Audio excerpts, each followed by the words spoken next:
Bonjour, Monsieur Diop. Aujourd'hui, on va parler du stress des examens.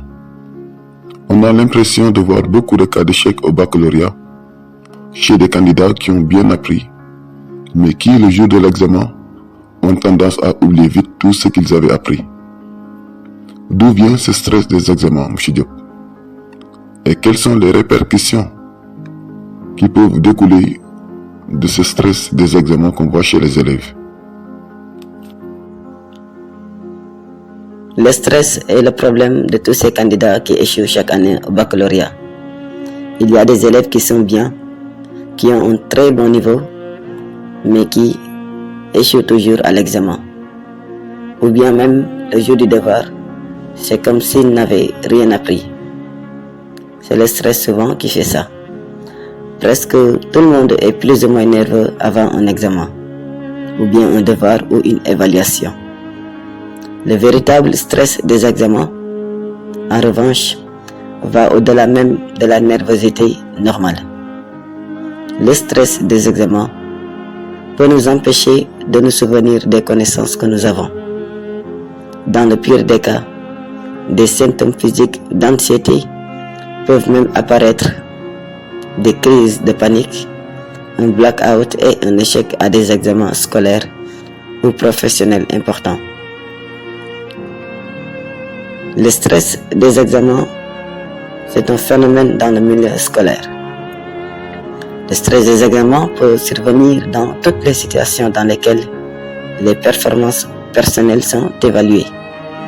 Il peut s'agir de compétitions, de sport ou de loisirs.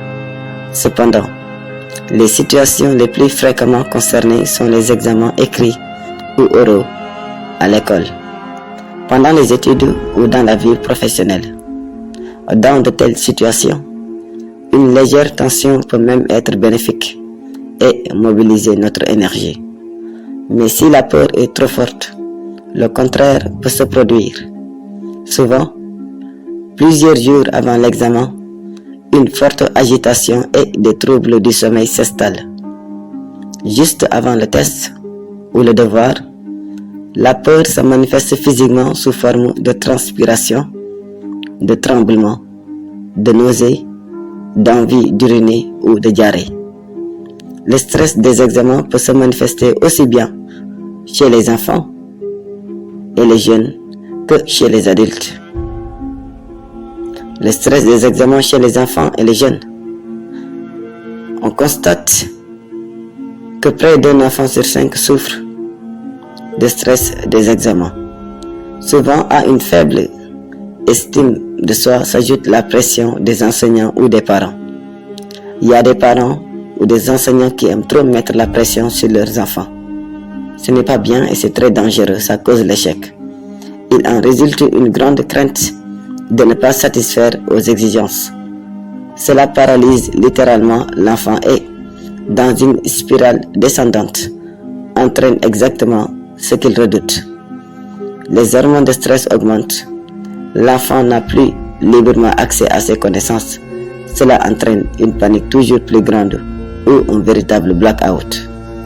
Mais il est généralement possible de rompre cette spirale descendante avec les conseils que je vous donnerai après. Pour le stress des examens chez les adultes, on peut dire que les adultes aussi souffrent souvent de stress des examens.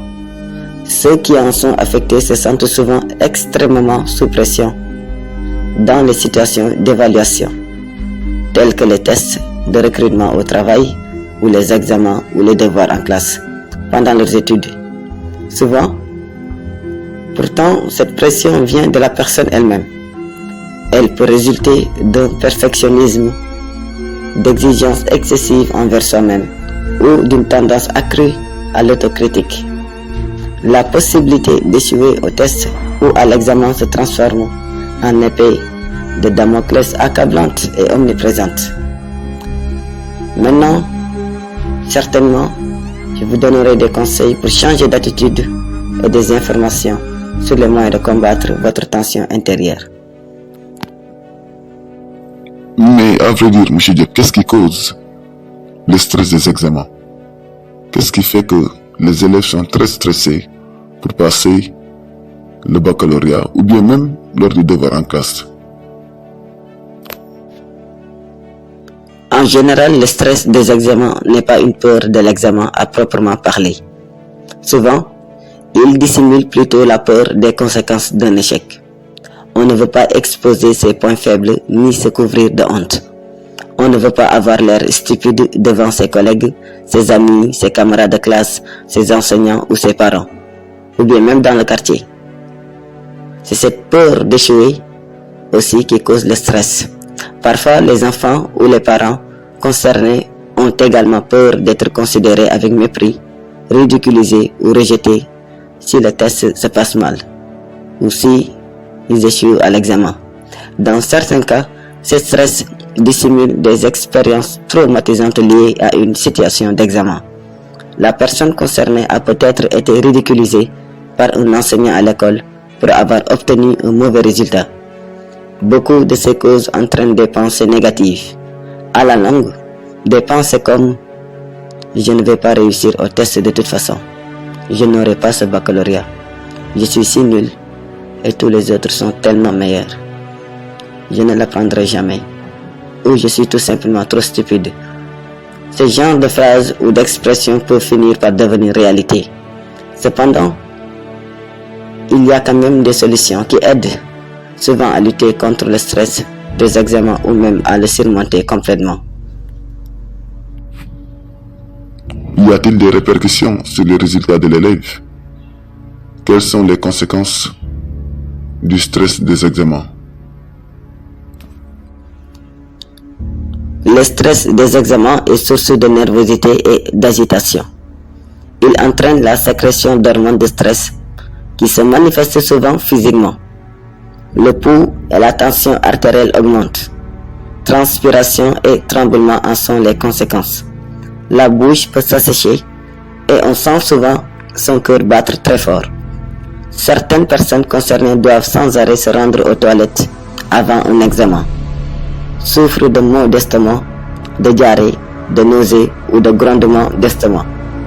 Il existe souvent une interaction entre la peur et ses répercussions physiques. La peur entraîne des réactions de stress. Si celles-ci sont trop prononcées, elles réduisent la capacité d'attention et de concentration. On trouve alors les bonnes réponses moins rapidement. La panique augmente, ce qui affecte encore davantage les performances jusqu'au blackout total. C'est ce qui arrive aux élèves dans une salle d'examen. La réponse ne vient pas, une fois rendue la copie, au dehors et la réponse revient. Des fois, vous voyez des élèves qui se plaignent de maux de ventre. Ça, ce sont les symptômes du stress. Mais le stress des examens peut avoir des effets à long terme en plus de ses effets à court terme. Certaines personnes sont déjà stressées ou nerveuses plusieurs jours ou plusieurs semaines avant la situation d'examen. Comme par exemple, vous voyez des élèves qui, à 6 mois, à 7 mois, à 5 mois, à 4 mois, 3 mois du baccalauréat, ils ont tellement peur. Cela peut entraîner des troubles du sommeil. Quand la peur s'installe dès la phase d'apprentissage, il devient difficile d'apprendre. C'est la raison pour laquelle vous voyez un élève qui apprend beaucoup mais qui ne capte rien. Il apprend sans rien capter parce qu'il est stressé.